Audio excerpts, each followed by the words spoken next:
Hi friends, ఎలా ఉన్నారు? నేను బాగున్నాను. మీరందరూ బాగుండాలని కోరుకుంటున్నాను. ఇప్పుడు కథలోకి వెళ్దాం. చదువుతున్నది శోభారెడ్డి. నాకు అదే అనుమానం వచ్చిందండి. నేనే 2 సార్లు బియ్యం బస్తాలు మోసానండి. ఆ టీచరమ్మ తమ్ముడున్నాడే, వాడు ఒట్టి సన్యాసండి. సరే సరే అన్నాడు. వెంకటి కాసేపు ఆగి మళ్ళీ అడిగాడు, మేము ఈ ఊరు నుంచి ఎప్పుడు వెళ్ళాలండి? ఏం విసుగ్గా ఉందా? లేదండి, కానీ ఇక్కడ ఉంటే దుర్గ చెడిపోతుందేమోనని భయం వేస్తోందండి. అదేమిటి వెంకటి? ఏమిటోనండి, ఇక్కడికి వచ్చిన తర్వాత నా మీద ఒకటే రొసరొసలు. ఆ మాణిక్యంతో రోజు సినిమాలు, బజారు నుంచి పిచ్చి పిచ్చి లోలకులు తెచ్చిపెట్టుకుంటుంది. ఆ పల్లెటూరు రాదట, దిగులుగా అన్నాడు. దుర్గతో నేను మాట్లాడతాలే అన్నాడు వెంకటి. అప్పుడు కానీ ధైర్యం అనిపించలేదు. స్వప్న వివాహ నిశ్చితార్థానికి మనోజ్ ఉండక తప్పలేదు. అగర్వాల్ పావురాలపల్లి ఫోన్ చేసి రుక్మిణమ్మ గారితో మనోజ్ స్వప్న నిశ్చితార్థమైన తర్వాత వస్తాడని, దయించి ఏమీ అనుకోవద్దని వినయంగా మనవి చేశాడు. మనోజ్ తప్పనిసరిగా ఉండాల్సి వచ్చింది. నిశ్చితార్థం రోజున అమూల్య, మనోజ్ వెళ్లారు. అగర్వాల్ పెళ్లికొడుకుని తల్లిదండ్రుల్ని పరిచయం చేశాడు. పెళ్లికొడుకు ఉదయ్ అమూల్యను చూడగానే, అమూల్య, వాటే సర్ప్రైజ్, ఎన్నాళ్ళైంది చూసి, బాగున్నావా అని అడిగాడు. అమూల్య తల ఊపింది. శివ పోయాడని విన్నాను. అవును, వరుణ్ ఎక్కడా? ఇంటి దగ్గర ఉన్నాడు. పెద్దవాడయ్యాడేమో కదూ అన్నాడు. బాగా కబుర్లు చెబుతున్నాడు అంది. ముకుందరావు గారు బాగున్నారా అడిగాడు ఉదయ్. అంది. ఉదయ్ అమూల్యని తల్లిదండ్రులకు పరిచయం చేశాడు. మమ్మీ, అమూల్య బెంగళూరులో నేను చదువుకునేటప్పుడు పక్కపక్కన అద్దెకుండేవాళ్ళం. అగర్వాల్ మనోజ్ని పరిచయం చేశాడు. ఉదయ్ కరచాలనం చేస్తూ గ్లాడ్ టు మీట్ యూ అన్నాడు. నిశ్చితార్థం ముగిసింది. ఇంటికి తిరిగి వస్తుండగా మనోజ్ అడిగాడు, ముకుందరావు గారు తెలుసా నీకు? తెలుసన్నట్లు తల ఊపింది. ఎప్పుడైనా కలుస్తావా? ఫోన్లో మాట్లాడతాను. ఆయన ఎలా పరిచయం? అమూల్య సమాధానం చెప్పలేదు. శివ పరిచయం చేసి ఉంటాడు. అవునా? కాదు, ఆయనే శివాను మాకు పరిచయం చేశారు. అంటే ముకుందరావు గారు పెదనాన్న వరుస అవుతారు. మా నాన్న ఆయన గారి నాన్న స్వంత అన్నదమ్ములు. మనోజ్ ఆశ్చర్యంగా తల తిప్పి అమూల్య వైపు చూశాడు. ఇన్నాళ్ళు చెప్పలేదేమిటి? అమూల్య మాట్లాడలేదు. మనోజ్ మౌనంగా ఉండిపోయాడు. వచ్చినప్పటి నుంచి చూస్తూనే ఉన్నాడు. అమూల్య ఏవి అశ్రద్ధగా చేయొద్దు, చాలా జాగరూకత. మనోజ్ మాట్లాడే అవసరమే లేనట్టు చేస్తుంది. నలుగురిలో వచ్చినప్పుడు ఇద్దరి మధ్య ఏ కలత లేనట్టు, ఎవరికీ ఏ అనుమానం రాకుండా ప్రవర్తిస్తుంది. మళ్ళా ఇద్దరూ ఒంటరిగా మిగలగానే మౌనం గోడచాటుకు వెళ్ళిపోతుంది. అమూల్య ఏదైనా చెయ్యని. అమూల్య మీద ఆనాడు అనుకోకుండా చెయ్యి చేసుకున్న విషయం అతని ఆంతర్యాన్ని దహిస్తోంది. అమూల్యకు క్షమాపణ చెప్పటానికి అతను సిద్ధంగా ఉన్నాడు, కానీ చిత్రంగా అవకాశం రావటం లేదు. రాత్రివేళ భోజనాలై కూర్చున్నప్పుడు 1-2 నిమిషాలు వ్యవధి దొరికినా హఠాత్తుగా ఆ ప్రసంగం ఎత్తటానికి మనసు రావటం లేదు. క్షమాపణ చెప్పే సందర్భం, సమయం అతనికి కుదరటం లేదు. సారీ అంటే అమూల్య కలిగిన అవమానం పోతుందా అనిపిస్తోంది. అతని మనసు అమూల్య పట్ల విచిత్రమైన సందిగ్ధావస్థలో ఉంది. ఫ్యాక్టరీ పనులు నిర్వహించే సామర్థ్యానికి ప్రశంసించాలనిపిస్తోంది.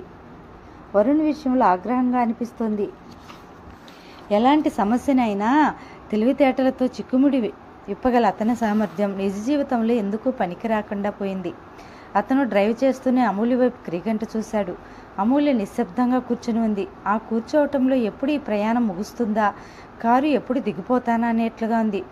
మనోజ్ ఇంటికి వచ్చేసరికి ఇంట్లో అతిథులు ఉన్నారు. డెహ్రాడూన్ నుంచి తల్లివైపు బంధువులు, సోనాల్ సింగ్ ఆయన భార్య నిరుపమ. వాళ్ళిద్దరూ వరుణ్తో కబుర్లు చెబుతున్నారు. ఆయన మనోజ్ని చూడగానే హిందీలో పలకరిస్తూ లేచి వచ్చి కౌగిలించుకున్నాడు. నాయనమ్మ ఎలా ఉంది అని అడిగాడు. మనోజ్ అమూల్యను వాళ్లకు పరిచయం చేశాడు. నిరుపమ అమూల్య దగ్గరకు తీసుకుంటూ, మనోజ్ మమ్మల్ని పూర్తిగా మరిచిపోయాడు. కనీసం పెళ్లికి శుభలేఖన్నా పంపలేదు అంది. పెళ్ళి ఎన్నాళ్ళైంది అని అడిగాడు ఆయన. 6 నెలలు. 6 నెలలు. ఆయన వరుణ్ వైపు, మనోజ్ వైపు తెక్కమక్కగా చూశాడు. భార్య వైపు చూశాడు. ఆవిల కళ్ళల్లో కూడా ఆశ్చర్యం. అమూల్య, కొంచెం మంచినీళ్ళు ఇవ్వమ్మా. ఆవిడ భర్త అయోమయాన్ని సర్దేస్తూ అడిగింది. ఆ పూట వాళ్ళు భోజనానికి అక్కడే ఉన్నారు. అమూల్య ఎప్పటిలాగానే దుర్గ సాయంతో భోజనాలు ఏర్పాటు ఎలాంటి లోపం లేకుండా చేసి గృహిణి బాధ్యత నిర్వర్తించింది. ఆ రాత్రి మనోజ్ అనకపోయినా వాళ్ళు ఉండిపోయారు. మర్నాడు సాయంత్రం వెళ్ళిపోతున్నారు. మర్నాడు పొద్దుట వాళ్ళు మ్యూజియం చూడడానికి వెళ్ళారు. ఇంతలో ఫోన్ వచ్చింది. మనోజ్ తీశాడు. హలో. నేను ఆలంబన నుంచి మాట్లాడుతున్నాను. అమూల్య కావాలి. ఒక్క నిమిషం. మనోజ్ రిసీవర్ పక్కన పెట్టి, దుర్గా మీ అమ్మగారికి ఫోన్ అని కేక పెట్టాడు. అమూల్య వచ్చి మాట్లాడింది. నేను 3 గంటలకల్లా అక్కడ ఉంటాను అంది. మనోజ్కి తెలుసు ఆ రోజు సాయంత్రం వానప్రస్థాశ్రమంలో మీటింగ్ ఉంది. అతనికి అమూల్య కలిసే ఇన్విటేషన్ వచ్చింది. అమూల్య గదిలో నుంచి వెళ్తుంటే అన్నాడు, మధ్యాహ్నం వెళ్ళటానికి కుదరదు, ఆంటీ వాళ్ళు వెళ్ళిపోతున్నారు, ఎయిర్పోర్ట్కి వెళ్ళాలి. అమూల్య వెళుతున్నదల్లా ఆగింది. వెనక తిరిగి జవాబు చెప్పబోయింది. మళ్ళీ విరమించుకుని వెళ్ళిపోయింది. మ్యూజియం చూసి నిరుపమ వాళ్ళు తిరిగి వచ్చారు. ఆవిడ మనోజ్ని అమూల్యని ఒక్క క్షణం సోఫాలో పక్కపక్కనే కూర్చోమంది. ఎందుకు ఆంటీ అన్నాడు. ఆంటీ చెప్పింది మాట్లాడకుండా చెయ్యి, ఒక్క క్షణం కూర్చో. ఆయన మనోజ్ భుజాల పట్టి బలవంతంగా కూర్చోబెట్టాడు. నువ్వు కూడా కూర్చోమ్మా, వరుణ్ ఎత్తుకుని కూర్చో అని అమూల్యను ఆదేశించాడు. అమూల్య చెప్పినట్టు చేసింది. నిరుపమ ముగ్గురికి కొత్త బట్టలు ఇచ్చింది. అమూల్య చేతికి ఉంగరం తొడిగింది. పెళ్ళికి రాలేకపోయాం. మనోజ్ వాళ్ళ అమ్మ మాకు చాలా దగ్గర. మేము ఇక్కడికి వస్తే మనోజ్ని చూడకుండా వెళ్ళం. మీరు ఒకసారి తప్పకుండా డెహ్రాడూన్ నుండి రండి అంటూ చెప్పింది ఆవిడ. వాళ్ళు వచ్చిన 24 గంటల్లోనే అమూల్య అంటే అభిమానం ఏర్పడింది. మనోజ్ అమూల్యకు ఇప్పటి పిల్లల బెస్టం లేదు. చదువు, తెలివి, అందం 3 ఉన్నాయి. నువ్వు అదృష్టవంతుడివి అంటూ అభినందనలు తెలిపారు.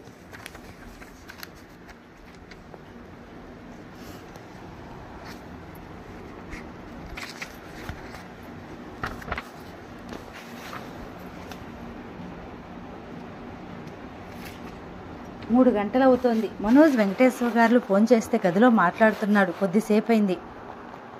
మనోజ్ టైం అవుతోంది అని ఆయన కేక పెట్టాడు. వస్తున్నా అంకుల్. ముందు గదిలో వాళ్ళు రెడీ అయ్యి ఎదురు చూస్తున్నారు.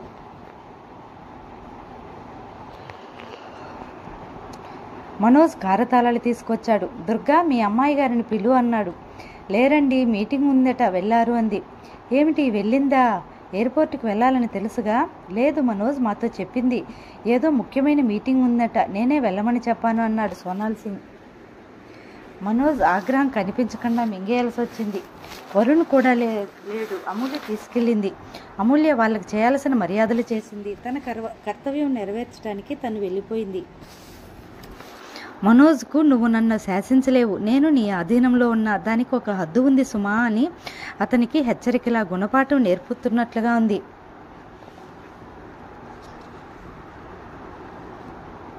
మనోజ్ ఎయిర్పోర్ట్కి వచ్చాడు.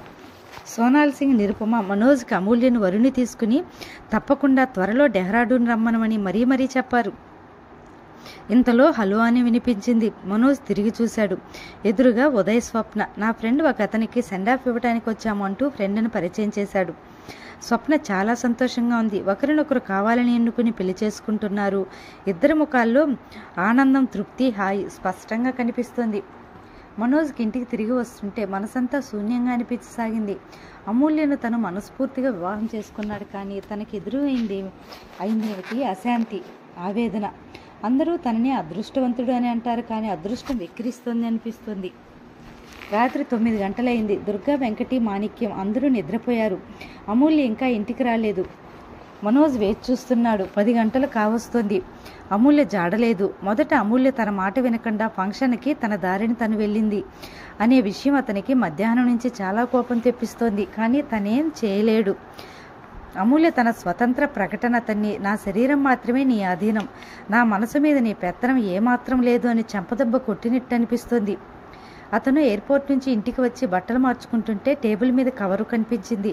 అది నిరుపమ ఆంటీ అమూల్యక ఇచ్చిన చీర, దానిలోని ఉంగరం పెట్టి కూడా ఉంది. ఈ మర్యాదలకు నాకు సంబంధం లేదు అని అమూల్య నిశ్శబ్దం జవాబు తెలియజేస్తుంది. అతని ఆగ్రహం ఆలస్యమైన కొద్దీ అదుర్దాగా మారసాగింది. అమూల్య వరుణి తీసుకుని ఎక్కడికైనా వెళ్ళిపోలేదు కదా? ఏమో. అతను ఫోన్ చేశాడు. ఫంక్షన్ 6:30కే అయిపోయింది. అమూల్య అప్పుడే వెళ్ళిపోయింది అని జవాబు చెప్పారు వాళ్ళు. అతనికి అదుర్దా ఎక్కువ అవుతుంది. ఏమైంది అమూల్య? ఎక్కడికి వెళ్ళింది? అసలు ఇద్దరూ క్షేమంగా ఉన్నారా? ఎక్కడిని వెతకాలి? ఎవరికి ఫోన్ చేయాలి? అతని మనసులో ఆందోళన తరంగాలు బువ్వెత్తున లేవసాగాయి. లేచి బట్టలు మార్చుకున్నాడు. కారు తాళాలు తీసుకుని బయటకు వస్తుంటే గేటు చప్పుడైంది. అతను చూశాడు. అమూల్య గేటు తెరుచుకుని వస్తుంది, భుజం మీద నిద్రపోతున్న వరుణ్ణి ఎత్తుకుని. అతను ఒక్క క్షణం అలాగే చూస్తూ నిలబడ్డాడు. అమ్మయ్య, ఆమె రూపం, భుజం మీద క్షేమంగా నిద్రపోతున్న వరుణ్. ఈ దృశ్యం అతనిలో అదుర్దా పొంగిని మెల్లగా వరద తీసేసినట్టు తీసేసింది. అమూల్య లోపలికి వచ్చి వరుణ్ణి తన గదిలో మంచం మీద పడుకోబెట్టింది. ఎంతసేపు ఆలస్యం అయితే నేను అదుర్తా పడతానని తెలుసు కూడా నువ్వు కావాలని కనీసం ఫోన్ కూడా చేయలేదు, అవునా? మధ్యాహ్నం ఏమీ చెప్పకుండా వెళ్ళిపోయావు అన్నాడు. వాళ్ళకి చెప్పే వెళ్ళాను అంది డైనింగ్ టేబుల్ దగ్గరికి వెళ్ళి గ్లాసులో నీళ్లు వంపుతూ తాగుతూ. తనేమో ఇంతవరకు ఇంత అదుర్దాపడ్డాడు. ఈవిడి గారేమో తీరుబడిగా జవాబు చెప్తోంది. కనీసం ఆలస్యంగా వస్తానని ఫోన్ చేయొచ్చుగా. ఎక్కడి నుంచి చేయాలి? నన్ను దింపుతానని అన్న శ్యామల గారి కారు ఊరి చివర ఆగిపోయింది. ఎవరూ లిఫ్ట్ ఇవ్వలేదు. ఒకళ్ళు ఇస్తామని అన్నా ఒంటరిగా రావటానికి భయమేసింది. చివరికి ఒకళ్ళు దయతలి చెప్పుకుంటే వాళ్ళ కారు కట్టి వచ్చాం. సెంటర్ దగ్గర దించి వెళ్లారు. ఆటోలో వస్తుంటే పెట్రోల్ అయిపోయిందట, ఆగిపోయింది. నడిచి వచ్చేసరికి ఇంత టైం అయింది. మీరు అదుర్దా పడతారని తెలుసు, కానీ అమూల్య ముఖం తిప్పేసుకుంది. మనోజ్ ఇంకా అమూల్యని ఏమీ అనలేకపోయాడు. 10 నిమిషాల తర్వాత అతను తలుపువేసి పడుకోబోతుంటే ఫోన్ మోగింది. పౌరాలపల్లి నుంచి కరుణాకరం చేశాడు. అబ్బాయి గారు, మీరు ఉన్న పొలంగా బయలుదేరావాలి. బామ్మగారి పరిస్థితి ఏం బాగాలేదు. ఆవిడ మంచం మీద నుంచి లేవబోయి పడిపోయారు, స్పృహలో లేరు. మనోజ్ వెంకటని దుర్గని లేపాడు. కరుణాకరం ఫోన్ సంగతి చెప్పాడు. అందరూ హడావిడిగా బయలుదేరుతున్నాడు. అతను అమూల్యతో చెప్పలేదు. బహుశా నిద్రపోతుందేమో. అతను మాణిక్యానికి చెప్పి బయటకు వచ్చాడు. ఇంత శబ్దం అవుతున్న అమూల్య కనీసం లేచి బయటకు రాలేదు. అతనికి చాలా కష్టంగా అనిపించింది. అతను చకచకా వచ్చాడు. వాకిట్లో అప్పటికే అమూల్య వరుణ్ నిలబడి ఉన్నారు. వరుణ్ కూడా ఈ హడావిడికి నిద్రలేచాడు. మనోజ్ గ్యారేజ్లోంచి కారు బయటకు తీశాడు. అమూల్య వెనకకి వెళ్ళబోతుంటే ముందు డోర్ తెరిచాడు. అమూల్య వరుణ్ని ఎక్కించి తను ఎక్కింది. మనోజ్కి ఒక అదుర్దా తగ్గింది. అక్కడికి వెళితే వరుణ్ అమూల్య క్షేమంగా ఉన్నారా అనే వెరపు అతన్ని పీడించే బాధ తప్పిపోయింది. 2 రోజులు తిరగకుండానే ఆవిడ పోయింది. మనోజ్ అమూల్య రావడం ఆవిడికి తెలియదు. ఆవిడికి మళ్ళీ పూర్తిగా మెలకువ రాలేదు. ఆవిడ అమూల్య అమూల్య అని కలవరిస్తున్నట్టుగా మగతలో పిలుస్తూనే ఉంది. నేను ఇక్కడే ఉన్నాను అమూల్య అన్నా ఆవిడికి తెలియటం లేదు. ఆ రాత్రి మనోజ్ ఆవిడ మంచం దగ్గరే కూర్చున్నాడు. ఆవిడ చిత్రంగా మనోజ్ని పిలవటం లేదు. శివ, ఒరే శివ, నా మాట వినరా నాయనా, హాయిగా ఇంటి పట్టును ఉండి సుఖపడరా తండ్రి, నీకు నేను పెళ్లి చేస్తాను, వెళ్ళిపోకురా. మీ అమ్మ వెళ్ళిపోయి నన్ను బాధ పెట్టింది, నువ్వు అదే పని చేస్తావా? ఒక్కసారి అమ్మమ్మ అని పిలవు అంటూ ఏడుస్తోంది. మను, శివాకు డబ్బు ఇవ్వు, ఈ డబ్బు వాడిదే, నీది కాదు అని కోపంగా అంటోంది. ఈ ఇల్లు నాది, పెత్తనం నాది. శివ, నువ్వు ఇంట్లో ఉంటానంటే మను వెళ్ళిపోవాల్సిందే అంటోంది. శివ, మనుతో మనం పోట్లాడకూడదురా. మను డబ్బు సంపాదిస్తాడురా, అది నీకే సుఖం. ఆ డబ్బు నీకేగా, నేనే ఇస్తాను. నేను చెప్పినట్టు వాడు వింటాడురా, నాకు తెలుసు. శివ, నువ్వు సుఖపడాలిరా నాన్న. మనోజ్ ఆవిడ మంచం పక్కన కుర్చీలో నిశ్చేష్ట కూర్చున్నాడు. ఆవిడ అంతర్యం అట్టడుగు పొరలో నిక్షిప్తం చేసిన ఆలోచనలు ఆవిడ ప్రమేయం లేకుండా యథేచ్ఛగా బయటకు వచ్చేస్తున్నాయి. మనోజ్కి నిజాలు, ఈ కలవరింతలు తను వినకుండా ఉంటే బాగుండు అనిపించింది. ఇన్నాళ్ళు తనకి తెలియని కలలో కూడా ఊహించిన ఒక సత్యం అతని కళ్ళెదుట కనిపిస్తోంది. బామ్మకు తను ప్రాణం అనుకున్నాడు. కాదు, ఆవిడ పంచప్రాణాలు శివ మీదనే ఉన్నాయి. శివ కోసం ఆవిడ మనసు ఎంత కలవరిస్తుందో, ఎంత తపిస్తుందో. ఆవిడ వేదన నిండిన శివ అన్న ఆక్రోశభరితమైన పిలిపే తెలియజేస్తుంది. ఒక్కసారి కూడా ఆ కలవరింతల్లో మను, నాయన అని పిలిపేలేదు. ఈ ఇంటిని నిలబెట్టడానికి, ఆస్తిని కాపాడటానికి, వంశగౌరవం ఇనుపడించడానికి ఆవిడ తనను ఒక ఉపకరణంగా వాడుకుంది. శివ మీద చూపే కర్కశత్వం ఆవిడ కలవరింతల్లో నామమాత్రంగా కూడా లేదు. నేను చెప్పిన మాట వినరా నాయనా అంటోంది. ఆవిడ ఆత్మ శివాని దగ్గరగా తీసుకోవాలని ఎంతగా క్షోభపడిందో దాంట్లో తెలుస్తోంది. మనోజ్కు విచిత్రంగా అనిపించింది. ఏమిటి మనుషుల అనుబంధాలు? ప్రేమాభిమానాలు ముసుగు ధరించిన దోబూచులాటలా? అతనికి ఇల్లు పరాయిగా అనిపిస్తుంది. ఇన్నేళ్ళు జీవితం తను పరాయి చోట గడిపినట్టుగా, తన జీవితానికి అర్థం లేనట్టుగా అనిపిస్తోంది. ఈ కఠినమైన సత్యం అతని మనసు దిమ్మెరపోయేట్టు చేస్తుంది. ఈ ఇంట్లో దుర్గని, వెంకటి, చిన్నాని కూడా బామ్మ అపేక్షగానే చూసేది. ఎందుకు? వాళ్ళు ఉపయోగపడ్డారు. వాళ్ళు మూల స్తంభాలే, లేకపోతే ఇంటి సుస్థిరతే లేదు. తనకి వాళ్ళకి ఏం తేడా ఉంది? ఏం లేదు. బామ్మ దృష్టిలో అవసరానికి పనికి వచ్చే ఒక ఎగ్జాంపుల్ మాత్రమే తను. ఆవిడ కలవరింతలో రాధత్తయ్య మీద శాపనార్థాలు లేవు. తన తండ్రిని నిలదీస్తోంది. నేను నిన్ను జన్మలో క్షమించనురా, నువ్వు అనుభవిస్తావు అంటుంది. ఆ రాత్రి ఆవిడ నిద్రపోయింది. ఆవిడ పోయింది. బామ్మని ఎంత ప్రాణంగా చూశాడు. ఆవిడికంటే ఈ ప్రపంచంలో తనకి ఇంకెవరూ లేరన్నట్టు కంటికి రెప్పలా చూసుకున్నాడు. ప్రతి క్షణం ఆవిడ మనసుకు బాధ ఎక్కడ కలుగుతోందని జాగ్రత్త వహించేవాడు. ఆవిడ సంతోషమే తనకు ముఖ్యమన్నట్టు ప్రవర్తించాడు. అటు శివ తనని దగ్గరగా అనుకోలేదు. వరుణ్ జన్మరహస్యం పరాయి వాళ్ళ దగ్గర దాచినట్టు దాచాడు. ఇటు బామ్మ అతనికి ఎన్నడూ అనిపించినంత ఒంటరితనంగా అనిపించసాగింది. అది చాలా భయంకరంగా అనిపించింది. కంటికి ఎలాంటి ఆశాకిరణం కనిపించని కటిక చీకటి లాంటి శూన్యత. అతని భుజం మీద చేయి పడింది. తిరిగి చూశాడు. అమూల్య కళ్ళ నిండా అతని పరిస్థితి అర్థం చేసుకున్న సానుభూతి. అమూల్య అన్నాడు. మరుక్షణంలో అతనికి తల అమూల్య పొట్ట కానింది. అతని కళ్ళు మూసుకున్నాడు. అతనికి శక్తి కావాలి. బయట అందరూ ఉన్నారు. నిర్వర్తించాల్సిన కార్యక్రమం చాలా ఉంది. తగ్గు స్వరంతో నచ్చజెప్తున్నట్టుగా అంది అమూల్య. ఆ స్వరం ప్రేమాభిమానాలతో నిండి శరత్కాలపు వెన్నెలలా ఉంది. రుక్మిణమ్మ గారి కర్మకాండలు ముగిసినాయి. మనోజ్ దేనికి ఎలాంటి లోటు చేయలేదు. అన్నీ ఆవిడ అంతస్తుకు తగినట్టుగా ముగించాడు. 10వ రోజున పెద్దలందరూ వచ్చారు. మనోజ్కు ధైర్యం చెప్పారు. ఆవిడ కోరుకున్నది అయింది. నువ్వు ఒక ఇంటివాడవయ్యావు. ఆవిడ ఆత్మకు శాంతి ఉంది అన్నారు. హైదరాబాద్ నుంచి షణ్ముఖం గారు, ఆనందరావు గారు మొదలైన వారంతా కుటుంబాలతో సహా వచ్చారు. పెద్దదైంది.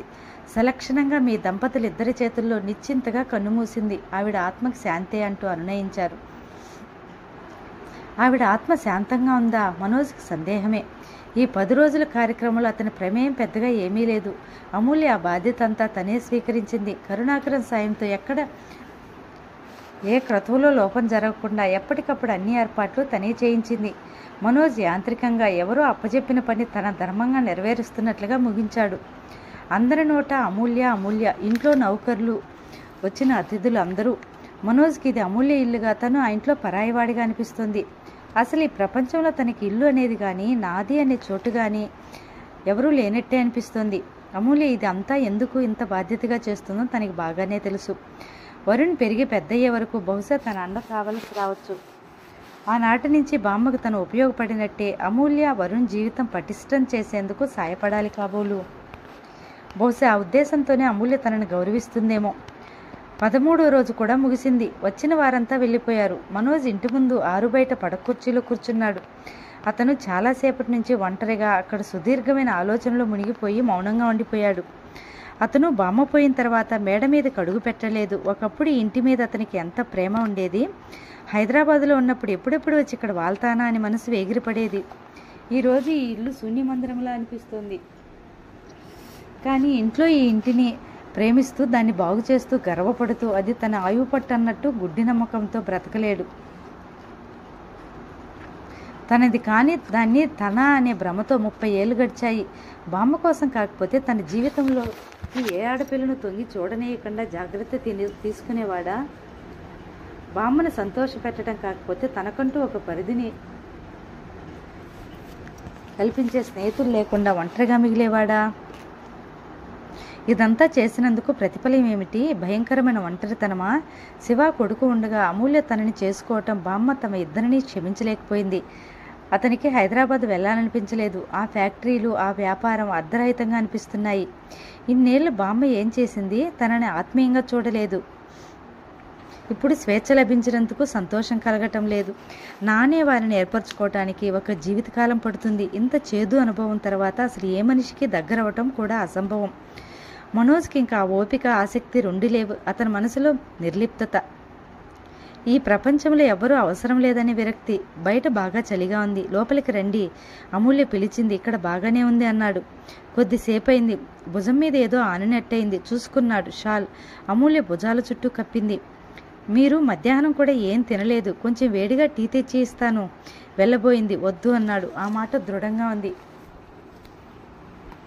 అమూల్య ఆగు అన్నాడు. కూర్చో, నీతో మాట్లాడాలి. అమూల్య అతని ఎదురుగా వచ్చి కుర్చీలో కూర్చుంది. వెన్నెల ఎప్పుడొచ్చిందో బాగా వచ్చింది. కానీ ఎత్తైన ఇంటి నీడ ముంగిట పడడంతో అమూల్య మనోజ్ నీడలో కూర్చున్నారు. దూరంగా గేటు మీద కారు, గ్యారేజ్ మీద స్వచ్ఛమైన తెల్లటి మనోహరమైన వెన్నెల పరుచుకుంది. చుట్టుపక్కల అంతటా నిశ్శబ్దం. పశువులు నెమరేస్తున్న ధ్వని. ప్రకృతి అంతా అతి నిశ్శబ్దంగా ఒంటరిగా ఉంది. మనోజ్ అన్నాడు, నేను రేపు ఉదయం ఊరి వెళ్తున్నాను. అతని జేబులో నుంచి బీరువా తాళం చెవులు తీసి అమూల్య చేతికిచ్చాడు. నా మనసు బాగాలేదు, కారణం అడగవద్దు. నేను కొన్ని నెలల పాటు ఎక్కడికైనా తిరిగి రావాలని అనుకుంటున్నాను. ఫ్యాక్టరీ, ఇల్లు ఇదంతా చూసుకునే సామర్థ్యం నీకు బాగానే ఉంది. వరుణ్ మాత్రం జాగ్రత్త. నువ్వు జాగ్రత్తగా చూడవని కాదు, నీ క్షేమం వాడి క్షేమం నువ్వే చూసుకోవాలి. బామ్మ పోవటంతో మన ఇద్దరికీ స్వేచ్ఛ లభించింది. ఇక మనం విడిపోవచ్చు, విడిపోయి తీరాలి. అప్పుడు కానీ నాకు పూర్తి స్వేచ్ఛ రాదు. నేను దూరం వెళ్ళినా ఎవరికి ఎలాంటి అనుమానం రాదు. నేను డైవోర్స్ కాగితాలు సంతకం చేసి పంపిస్తాను. నేను ఈ రకంగా చేస్తే అటు బామ్మకి ఇటు శివాత్మకి శాంతి చేకూర్చిన వాడినవుతాను. అమూల్య ఒక్క మాట కూడా అనలేదు. మౌన ప్రతిమలా కూర్చుండిపోయింది. ఇద్దరు నిశ్శబ్దంగా ఉండిపోయారు. లోపలికి వెళ్ళు అమూల్య, చలివేస్తుంది అన్నాడు. అమూల్య వెళ్ళటానికి లేచింది. మనోజ్ అన్నాడు, ఒక్క మాట చెప్పాలని ఎప్పటినుంచో, బహుశా ఇప్పుడు చెప్పకపోతే నా జీవితంలో మళ్ళా నీకు చెప్పే అవకాశం రాదేమో. అతను ఆగిపోయాడు. ఏమిటది? అమూల్య అడిగింది. ఆ రోజు నేను నీ మీద చేయి చేసుకున్నాను. దానికి నేను చాలా బాధపడుతున్నాను. ఆ ఆగ్రహం నీ మీద. అతను మళ్ళీ ఆగాడు. ఏదైతేనేం నా వల్ల జరగరాని జరిగింది. దానికి సారీ అంటే తీరిపోదు. నేను చాలా బాధపడుతున్నానని మాత్రం చెప్తున్నాను. ఒక్కొక్కసారి కొన్ని పరిస్థితులు. అతను మళ్ళీ మాటలు ముగించలేనట్టుగా ఆగిపోయాడు. అమూల్య ఒక్క నిమిషం నిలబడింది. అతను ఏం చెప్పలేదు. అమూల్య వెళ్ళిపోయింది. అతని గుండెల్లో నుంచి నిట్టూర్పు ఆపుకోలేనట్టు బలీయంగా వచ్చింది. మనం కలిసి ఉండటానికి ఒకరి జీవితంలో ఒక్కొక్కరు రాలేదు, విడిపోవటానికి కలుసుకుంటున్నామనుకున్నాడు. 10 నిమిషాల తర్వాత అమూల్య వచ్చింది. ఆమె చేతిలో వేడి పగులు వస్తున్న టీ కప్పు ఉంది. తాగండి, నేను ఇచ్చే ఆఖరి టీ అంది. Thank you. అతను తీసుకుని తాగాడు. టీ చాలా రుచిగా, జన్మలో ఏనాడు మర్చిపోలేనంత బాగా ఉంది. అంకుల్ మీద ఏదో పడింది. దూరంగా ఎక్కడి నుంచో వరుణ్ కంఠం. గాఢ నిద్రలో ఉన్న మనోజ్ కళ్ళు బలవంతంగా విడివడినాయి. Good morning uncle. వరుణ్ బొగ్గ మీద సుప్రభాత ముద్దు అందించాడు. Good morning Varun. మనోజ్ పూర్తిగా మెలకు వచ్చింది. వరుణ్ మనోజ్ ఛాతీ మీద తల ఆనించి చేత్తో ఎత్తి తాళం చెవులు గుత్తి ఆడించాడు. అమ్మ దొంగ, ఇది నీకెక్కడిది? మమ్మీ ఇచ్చింది. మమ్మీయా? అవును, మమ్మీ ఊరు వెళ్తూ నన్ను అల్లరి చేయవద్దని చెప్పింది. అంకుల్ చెప్పినట్టు వినాలి. నేను నీకు బొమ్మలు తెస్తాను అంది. ఊరు వెళ్ళిందా? అతను గబాలను వరుణ్ పట్టుకుని లేచి కూర్చున్నాడు. అవును, మాణిక్యం అమ్మ ఇద్దరు ఊరు వెళ్ళిపోయారు. అమ్మ మరేమో నాకు ఈ తాళం చెవులు ఇచ్చింది. అంకుల్ నిద్ర లేవగానే ఇవ్వు అంది. నేను ఎంతసేపు చూసినా నువ్వు లేవలేదు, అందుకని లేపి గుడ్ మార్నింగ్ చెప్పాను. మాణిక్యం అమ్మ వెళ్ళారా? వరుణ్ ఎత్తుకుని మనోజ్ గదిలో నుంచి యువతలికి వచ్చాడు.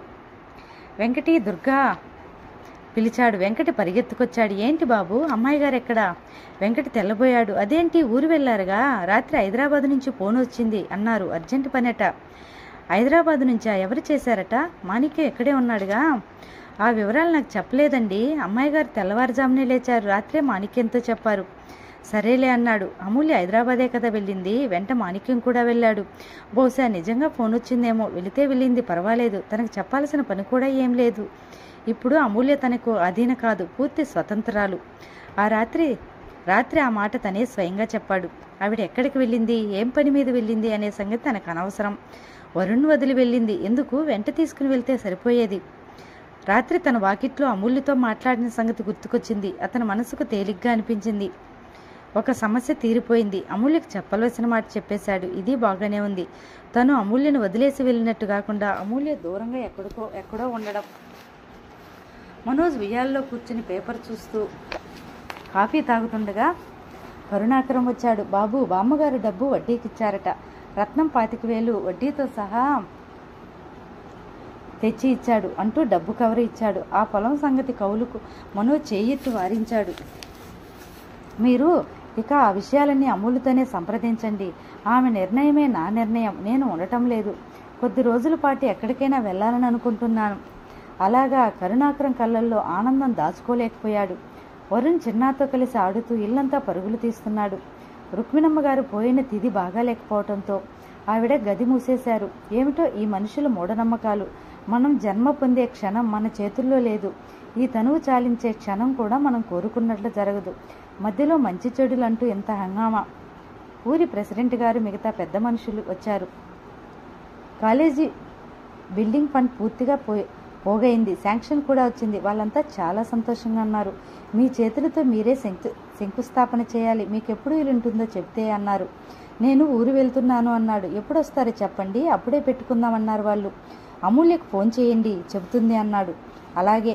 వాళ్ళు వెళ్ళిపోయారు. మనోజ్ ఆ రోజు బయలుదేరదామని అనుకున్నాడు. ఆ రోజంతా ఎవరో ఒకరు ఏదో ఒక పని మీద అతనికి దగ్గరకు వస్తూనే ఉన్నారు. అతనికి ఆ మాటల్లో వ్యవహారాల్లో ఉత్సాహం లేకపోయినా మర్యాదకి తప్పనిసరిగా భరించాడు. రాత్రి అయింది. అతను హైదరాబాద్ ఫోన్ చేశాడు. మాణిక్యం తీశాడు. అమ్మగారు స్టేషన్ నుంచి ఎక్కడికో పనుందని వెళ్ళారండి, ఇంటికి రాలేదు అన్నాడు. మనోజ్ వానప్రస్థాశ్రమానికి ఫోన్ చేశాడు. అమూల్య పావురాలపల్లి వెళ్ళింది, అక్కడికి చేయండి అంటూ నెంబర్ ఇవ్వబోతుంటే ఫోన్ పెట్టేశాడు. వరుణ్ సోఫాలో నిద్రపోయాడు. వచ్చి ఎత్తుకుని భుజాన వేసుకున్నాడు. వరుణ్ ఎత్తుకుంటుంటే సోఫాలో కవర్ కనిపించింది. ఇందాక వచ్చినప్పుడు కరుణాకరం ఇచ్చిన 25,000 డబ్బు కవర్ అది. కాలేజీ విషయాలు మాట్లాడే ఆ సందడిలో దాని మాట మర్చిపోయాడు.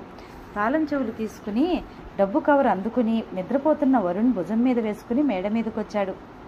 గది తాళం తీసి లోపల లైటు వేసి వరుణ్ మంచం మీద పడుకోబెట్టాడు. వెళ్ళి ఆల్మరా తీసి డబ్బున్న కవరు బీరువాలో సర్దుతుంటే ఎదురుగా అమూల్య నవ్వుతున్న ఫోటో కనిపించింది. అతను ఉలిక్కిపడ్డాడు. ఆ ఫోటో ఆ రోజు బామ్మ అక్కడ పెట్టింది, అలాగే ఉంది. తర్వాత తను కూడా దాన్ని తీయలేదు. బీరువా తీసినప్పుడు నవ్వుతూ పలకరించినట్టే ఉంటుంది. ఇప్పుడు కూడా అలాగే ఉంది. మనోజ్కి అమూల్య ఫోటో చూస్తుంటే మళ్ళీ అదే భావన. మేమిద్దరం కలిసి బ్రతకాలని అదృష్టంలో రాసి లేనప్పుడు ఈ సంఘటనలు ఏమిటి, ఇంత దగ్గరగా రావటం దేనికి? అతను బీరువా తాళాలు వేసేశాడు. వచ్చి మంచం మీద కూర్చున్నాడు. అతను ఆలోచిస్తున్నాడు. రేపు వరుణ్ణి తీసుకుని హైదరాబాద్ వెళ్ళిపోవాలి. వరుణ్ణి అమూల్యకు అప్పచెప్పేయాలి. అతని ముఖం యథాలాపంగా శివ తను ఉన్న ఫోటో వైపు తిరిగింది. అక్కడ ఆ ఫోటో కింద కాగితాలు కనిపిస్తున్నాయి. ఫోటో అంచు కింద ఎగరకుండా జాగ్రత్తగా పెట్టిన కాగితాలు. మనోజ్ వాటిని తీసుకుని చూశాడు. అమూల్య రాసిన ఉత్తరం. అమూల్య తాళం చెవులు వరుణికి ఇవ్వటంలో అంతరార్థం అతనికి అర్థమైంది. అతను ఉత్తరం చదవసాగాడు. మను, మిమ్మల్ని ఇలా పిలిచే అధికారం, అర్హత నాకు పూర్తిగా ఉన్నాయని అనుకుంటున్నాను. నేను మీ నుంచి శాశ్వతంగా దూరంగా వెళ్ళిపోతున్నాను. నేను వచ్చిన పని పూర్తయింది. వరుణ్ మీవాడిగా అయిపోయాడు. మీరు వరుణ్ణి వదిలి వెళ్ళాలి అనే ఆలోచనను దయించి కలలో కూడా రానీయకండి. శివ మీ అత్త కొడుకుగా మీ ప్రేమాభిమానాలు ఏమిటో నాకు తెలియవు. కానీ శివ మీ ప్రాణమిత్రుడిగా వరుణ్ పట్ల మీరు నిర్వర్తించాల్సిన కర్తవ్యం చాలా ఉంది. వరుణ్ భవిష్యత్తుకు నాకంటే మీ అండదండలే చాలా అవసరం. వరుణ్ మీ దగ్గర బాగానే అలవాటయ్యాడు కాబట్టి నన్ను మర్చిపోగలడనే అనుకుంటున్నాను. అందుకే నిశ్చింతగా వెళ్ళిపోగలుగుతున్నాను. వెళ్లే ముందు ఒక చిన్న మాట. మీ బామ్మ పలవరింతలు విన్న తర్వాత ఈ ప్రపంచంలో మీ క్షేమం మనసారా కోరిన వ్యక్తి ఒక్క శివాయేనని నాకు అర్థమైంది. అట్లాంటి శివ కొడుకుని మీరు అనాథగా వదిలేయరని నా నమ్మకం. వరుణ్ణి మీ ఇంట్లో మీ చెంత చేర్చడానికి మన ఈ పెళ్లి ఒక ఉపకరణం మాత్రమే అయింది. అనుకోకుండా శివ మరణించటంతో నాకు ఇంకేది క్షేమమైన మార్గం తోచక దీనికి అంగీకరించవలసి వచ్చింది. మీరు నమ్మినా నమ్మకపోయినా ఇది నిజం. వరుణ్ శివ కొడుకు, కానీ తల్లిని నేను కాదు. ఒక నెల రోజుల కోసం శివ అభ్యర్థన మీద ముకుందరావు పెదనాన్న బలవంతం వల్ల నేను శివ భారీగా ఈ లోకం ముందు నిలబడడానికి అంగీకరించవలసి వచ్చింది. కానీ అనుకోని శివ హఠాత్మరణం నాకు తెంచరాని ఒక పాశంగా బిగిసిపోయింది. ఒక పక్క వరుణ్కి నాకు కలిగిన ప్రాణాపాయాన్ని తప్పించుకోవడానికి ప్రయత్నం, మరొక పక్క వరుణ్ణి శివ కోరికగా జాగ్రత్తగా పెంచాలని ఆరాటం. నేను ఈ చిక్కుముడిలో నుంచి బయటపడే వరకు బ్రతికి ఉండాలి అంటే ఒక్క మీ ఆశ్రమమే శ్రీరామ రక్ష అనుకుని కోరి వచ్చి మీ అధీనగా మారాను. మీతో పెళ్లి నిశ్చయమైందని తెలియగానే ముకుందరావు పెదనాన్న శివంగపురం వచ్చారు. ఈ పెళ్లి వద్దని క్యాన్సిల్ చేసేయమని ఆదేశించారు. శివ రాసిన విల్లు చూపించి నాకు ఆస్తి వస్తుందని మనోజ్ని చేసుకుంటే నాకు వరుణ్కి ప్రాణాపాయం అని హెచ్చరించాడు. నేను వినలేదు, ఎదురు తిరిగాను. ఆ విల్లు తీసుకున్నాను. నా జాగ్రత్త నేను తీసుకోగలను అన్నాను. మా ఇద్దరి మధ్య చాలా ఘర్షణ జరిగింది. ఆయనకు చాలా కోపం వచ్చింది. వరుణ్ ఉదంతం తెలియగానే మనోజ్ రుక్మిణమ్మ గారు నిన్ను మెడబెట్టి గెంటుతారు అని హెచ్చరించాడు. నేను ఒక పరమ మూర్ఖురాలని అని తిట్టాడు. నా మొండితనమే నాకు శిక్ష వేస్తుందని శాపనార్థాలు పెట్టి వెళ్ళిపోయాడు. ఆ విల్లు చూసి నేను దిమ్మెరిపోయాను. శివ మాట మాత్రంగా నాతో ఒక్కనాడైనా చెప్పలేదు. ఇది పెదనాన్న కుయుక్తితో నాకు బిగించిన పీటముడి అనిపించింది. ఆ విల్లు పెళ్లికి ముందు నేనే మీకు పంపాను. తప్పనిసరిగా అందుతుందని పోస్టేజ్ తక్కువ పెట్టి పోస్ట్ చేశాను. మీకు అనుమానం రాకుండా హైదరాబాద్ వెళ్ళినప్పుడు పోస్ట్ చేశాను. నా ఆలోచన నిజమైంది. మీరు డబ్బు మనిషి కాదు. విల్లు గురించి తెలుసు కూడా. అది మీ చేతికి వచ్చేసిన తర్వాత కూడా నిర్భయంగా నన్ను పెళ్లి చేసుకున్నారు. శివ మీ గురించి ఎప్పుడూ చెప్పిన మాటలే మీ వ్యక్తిత్వంలో నిజమైనాయి. వరుణ్ మీ చేతికి నిర్భయంగా అప్పచెప్పవచ్చని తెలిసింది. వరుణ్ గురించి పెళ్లికి ముందే చెప్పాలని ఎంతో ఆరాటపడ్డాను, కానీ భయం వేసింది. పరిస్థితి ఎదురు తిరిగితే నేను ఒంటరిగా పోరాడాలేమో అనిపించింది. ఆ భయాందోళనలే నన్ను మౌనంగా ఉండేలా చేసినాయి. శివాకి ఎప్పుడూ పెళ్లి మీద ఆసక్తి లేదు. అతను అసలు ఒక వ్యక్తికి గాని ఒక చోటికి గాని కట్టుబడి ఉండే మనస్తత్వం కాదు. ముకుందరావు పెదనాన్న ఒకసారి బెంగళూరు వచ్చినప్పుడు అక్క నేను పెదనాన్న కబ్బన్ పార్కులో నడుస్తుంటే అక్కడ శివ ఫ్రెండ్స్తో కనిపించాడు. పెదనాన్న మమ్మల్ని అతన్ని మాకు పరిచయం చేశాడు. శివ వెంట ఉన్న వాళ్ళు ఏదో శిశువిహార్ సంక్షేమ సంస్థ గురించి చర్చిస్తున్నారు. మా అక్క కూడా ఉత్సాహంగా వారి సంభాషణలో పాల్గొంది.